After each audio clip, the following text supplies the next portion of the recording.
Manhã de pavor numa agência dos Correios em São Paulo. Assaltantes sequestram funcionária em casa, vão à agência e fazem outros 5 reféns. Criminosos arrombam o apartamento do governador do Rio de Janeiro, Luiz Fernando Pezão. Jovem é suspeito de envenenar família de ex-namorada no almoço do Dia das Mães. O juiz Sérgio Moro nega pedidos da acusação e da defesa do ex-presidente Lula para ouvir novos depoimentos.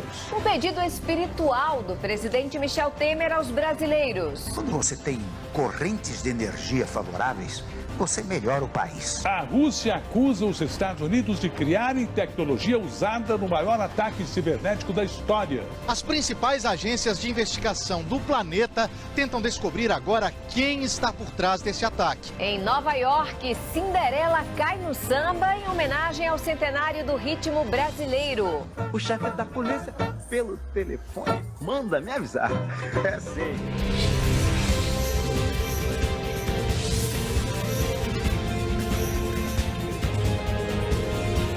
Está no ar, o SBT Brasil, com Carlos Nascimento e Raquel Sherazade.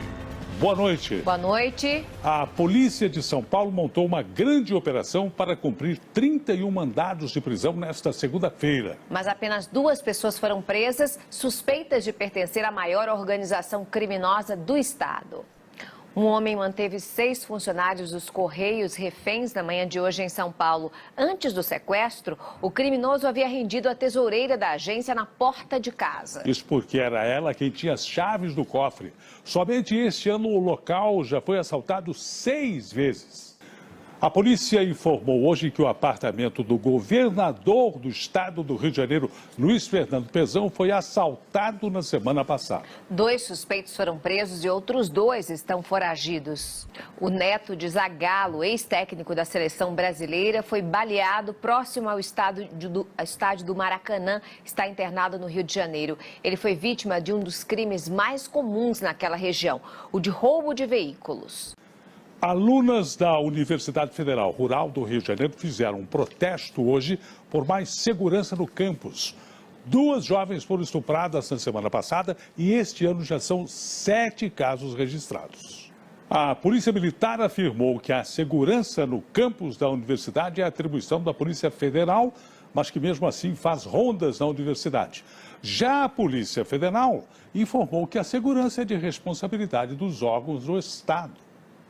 E vamos a outras notícias pelo Brasil. 6 pessoas da mesma família estão internadas em hospitais do Recife com suspeita de envenenamento. Entre elas, um idoso de 88 anos.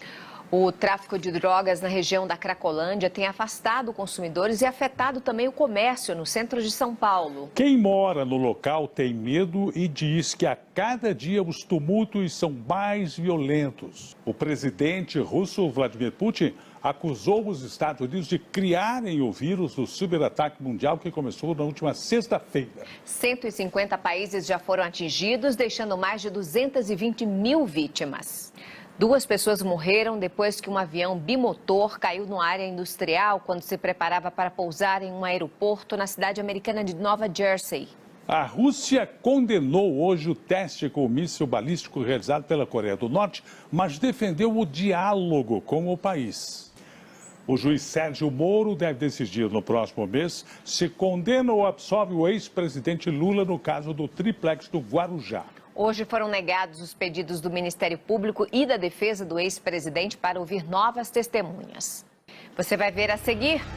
A venda de carros usados com até 3 anos de fabricação cresce mais de 20% este ano. Você vai ver já já.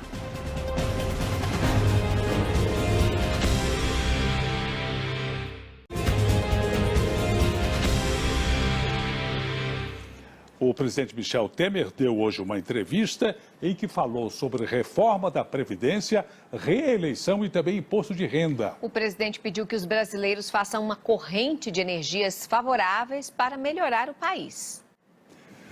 A economia brasileira voltou a crescer e saiu da recessão, segundo o Índice de Atividade Econômica criado para antecipar o resultado do PIB, o Produto Interno Bruto.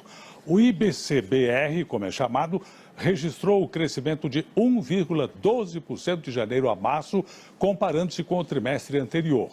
Os números oficiais do PIB somente serão divulgados no dia 1º de junho. Se confirmado o resultado positivo, o Brasil terá interrompido uma série de 8 trimestres de recuo. Vamos ao vivo a Brasília falar com Kennedy Alencar. Boa noite, Kennedy. Qual foi a avaliação do Palácio do Planalto sobre esse dado divulgado pelo Banco Central hoje a respeito do crescimento da economia? A delação da empresária Mônica Moura revelou uma forma de comunicação secreta em rascunhos de e-mails que jamais eram enviados. Mas será que é possível confirmar a existência dessas mensagens?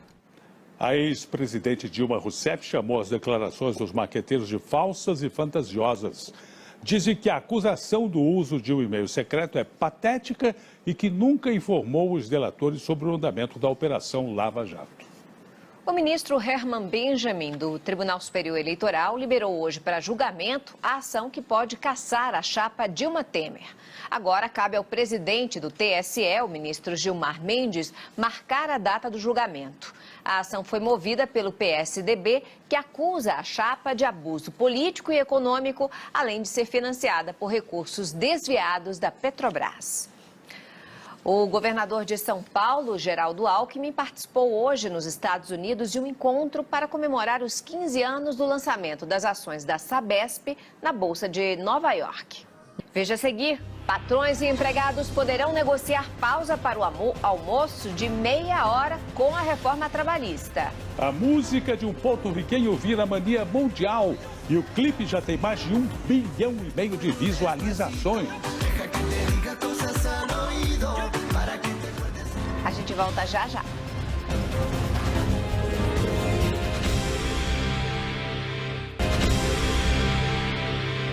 O projeto de reforma trabalhista que está em discussão no Senado prevê uma pausa menor para o almoço. O descanso negociado entre patrões e empregados poderá ser de meia hora. Os veículos seminovos estão em alta no Brasil. Dados da Federação Nacional de Revendedores mostram que a procura cresceu mais de 20% nos primeiros meses deste ano. Uma música porto-riquenha está conquistando fãs do mundo inteiro. O clipe Despacito, de Luiz Fonsi, já tem quase 1,5 bilhão de visualizações e inspirou paródias divertidas. Um conto de fadas com a pegada brasileira está em cartaz em Nova York, nos Estados Unidos. O espetáculo de marionetes Cinderela Samba fará 100 apresentações para comemorar o centenário do gênero musical.